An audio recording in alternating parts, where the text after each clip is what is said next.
Stick around to the end of the video for a super secret build Capcom doesn't want you to know about. No, really though, at the end of this video, I'm going to show you this crazy build I came up with. But before we do that, let's talk about Master's Touch in Monster Hunter Rise. I think a lot of us knew once we saw Teostra that Master's Touch might make an appearance in Monster Hunter Rise. And it did. And it's a deco you can now slot into any build, but it's weaker now. So, if you guys haven't seen, you can craft Master's Touch decos now. I don't recall what you need to kill, or not what you need to kill to even get them to show up here. But they're relatively difficult to make. They cost a lot of those Lazarite jewels, Teostermane, Gossrock Bile, which is incredibly annoying to farm. So they take quite an amount of effort to make. But once you make them, you can slot them in any build, and it actually works. There are some sacrifices you have to make, unfortunately, but we all have to make sacrifices sometimes. But I made two template builds that will basically work for about any melee weapon you want. Although I'll need to adjust it for Charge Blade and possibly Lance and stuff. But as far as your standard meat and potatoes melee builds, longsword, greatsword, things that insect glaive, sword and shield, stuff like that, hunting horde. I made two different templates depending on the kind of talisman you have available to you. So let's get right into it.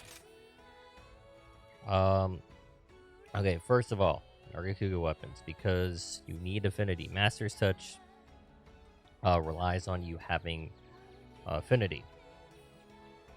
Also, I didn't even look at didn't even show you guys the skill exactly, but Master's Touch, instead of 100% chance to negate a sharpness loss, it's now 80%.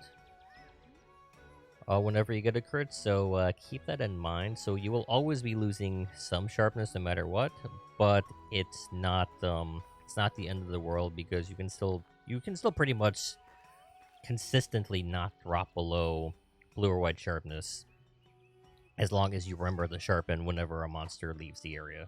So it's not the end of the world, and it's honestly the nerf.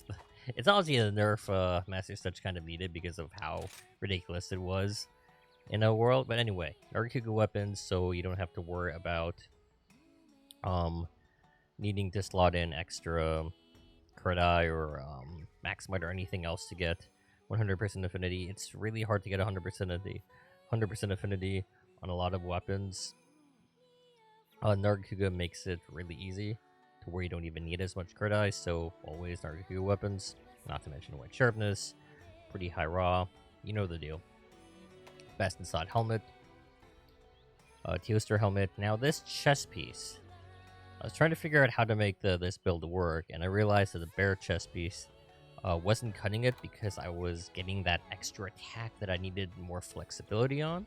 So I switched to this thing called the Vake Mail. You may be wondering what this is. It's actually made out of fish scales. To get this, you need to fish for a spearfish tuna in Frostlands, Frost Caverns, whatever it's called, to make this thing. But it basically just has a 3-slot and a 2-slot. Since I wasn't putting in attack, I needed more flexibility with the slots, so this chest works out perfectly.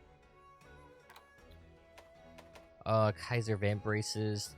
You'll see in my other build that I'm using something else besides this, but this is again, because you can't fit in as much attack, because you're basically replacing basically replacing 3 attack for 3 Master's Touch, and so you need to drop a lot of that attack. So we're using the Teostra arms, Anjanath Coral, because attack and 2-slot, and Hunter's Greave because attack and 2-slot. Now this build specifically requires 1 talisman slot open for to slot in something, so you either need at least 1 level 2 or level 3 slot on your talisman. Anything else doesn't really matter. Of course, if you have Master's Touch on the talisman, it makes things a lot easier, but Master's Touch is a little hard to get on the talisman, so it's much easier to just slot it in. So you just as long as you have one talisman slot open, you can make this build.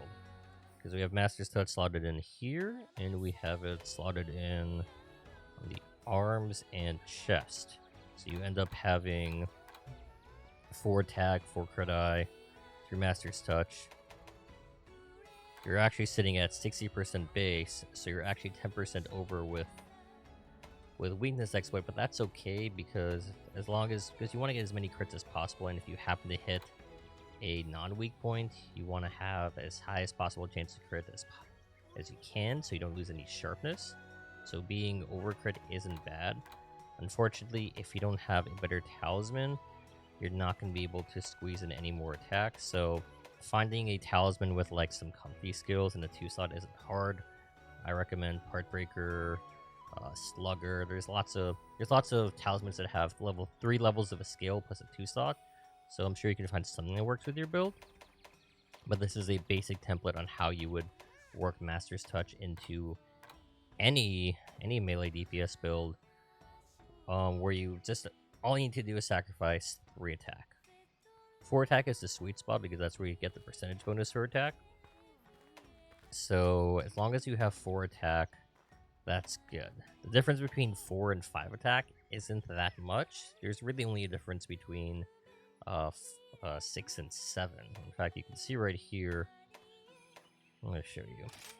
The difference is like minuscule. So like 4 is 5% and bonus 7 attack. 5 is 6% and 8 bonus attack. So that's not much of a difference there. But for 6 and 7, it's a much higher bonus. So if you can't get 5, it's not the end of the world. If you can get 6 and 7, that's much better. And I'll show you exactly how you can get 6 attack on this build. Now for this version of the build, you need to have a better talisman. You just need to have a talisman that has two level 2 slots, or level 2 and a level 3. Now more than likely, if you have a level 2 and a level 3, the rest of the skills are going to be pretty trash on the talisman itself. I probably have a better one, but I just grabbed the first one I saw with 2 slots. So you're probably not gonna have that much good skills on a talisman that has 2 level 2 plus slots available. Probably not. And I don't think talismans with 3 level 2 slots or even exist at all. I haven't seen one. So 2 level 2s or level 2 and level 3 are probably the best you're ever going to see in a talisman for now. Okay, but the main difference between this and the other build is the Rathalos braces. The reason we're using the Rathalos braces now is because we need to drop a crit eye.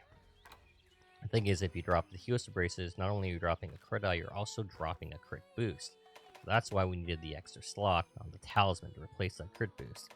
So we lost the crit boost off the arms and the crit eye, but we could have dropped the crit eye anyway. But the crit boost needed to be put in the talisman slot. So what we end up having here with this build is 6 attack instead of 4, and we lost a crit eye, and we lost our comfy Partbreaker skills we had on the talisman, but that's okay. The point of this build is you're getting more attack, and you only lost 5% affinity. But just remember, you need a talisman with at least 2 level 2 slots, or level 2 and level 3 to make this version of the build work. It is going to do a decent amount more attack. It has slightly less affinity, slightly less comfy, but the point is it hits harder, you know? So if that's all you want to do, that's all you care about, you'll probably want to make this version of the build if you're lucky enough to have a half-decent talisman. So, there it is. This is it. Master's Touch is back. Just be careful not to hurt yourself using this build. You're going to be going pretty unga-bunga with that white sharpness. So I hope you guys enjoyed. And if you made it to the end of the video, I made a super secret build. Do not tell anyone about this, okay? Do not tell anyone about this. Don't post it on Twitter or anything. Don't even tell me you saw this build. But oh my god. Also, don't tell anyone how light luck. Then you cover myself. Uh. Uh. Uh. Okay. Okay. I think we're in. Oh. Oh god, my helmet. You can still see my helmet. Oh god. Panicking. Just don't look. Just don't look at me. Okay. We're good. Okay. Super secret build.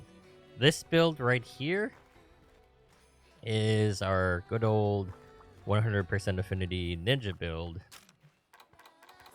But with a caveat. It has Master's Touch on it. So what happens if you put Master's Touch on a weapon that has 100% base affinity? Well, magic happens because all you need is... Well, really all you need is one handicraft. What you need is one handicraft. But if you... but with two is pretty much the cozy version of this build. But basically... This is probably the most ideal scenario for Master's Touch is ironically this ninja sword, because with two handicraft, you get on two handicraft, you have about 100 hits. You can do about the range is about 95 to 105, but on average 100 hits before you lose blue sharpness using the ninja sword. And it's pretty crazy. It's pretty crazy. Just use the Magnum Hollow arms for the handicraft. And you do need a talisman with 2 slots available for Master's Touch. But with this build, you have 100 hits. 100 hits before you drop blue sharpness. And if you're saying, that's impossible, Ramez, that's impossible. It's not. It's not impossible. But yeah, this is the super secret build that I was discovered, and someone suggested that I try, and you'll see the hit counter go up, and it'll take about 100 hits for my blue sharpness to drop. This is the build I use now. It's really hard to make, but it's ideally if you're going for blue sharpness on this build, this is the build you want to make. I wish I discovered it earlier, but I felt that it would go really well on the Master's Touch video, showcasing exactly what Master's Touch is capable of. So it's not like World where you will not ever lose sharpness on a weak point, but at least you have the flexibility to put it on whatever build you want, but you will always drop sharpness eventually. But that's okay, because that's why we have speed sharpen on all our weapons now. So thank you guys for watching. If you like this video, make sure to like, comment, subscribe. Wow, 112 hits? Jesus. I don't... Wow. Sharpness? Hello? 126 hits? Wow. Took 126 hits. Okay. Wow, okay. Guess my math was off there. Took 126 hits to drop from blue to green. But either way, if you like this video, hit the like, leave a comment if you want to make fun of me for using Master's Touch and enabling people to use this as well. Sub if you want to see more content like this, and of course, visit my Twitch channel, please, and say hi from YouTube. So until next time, I will see you guys for the next build video and beyond. Good night.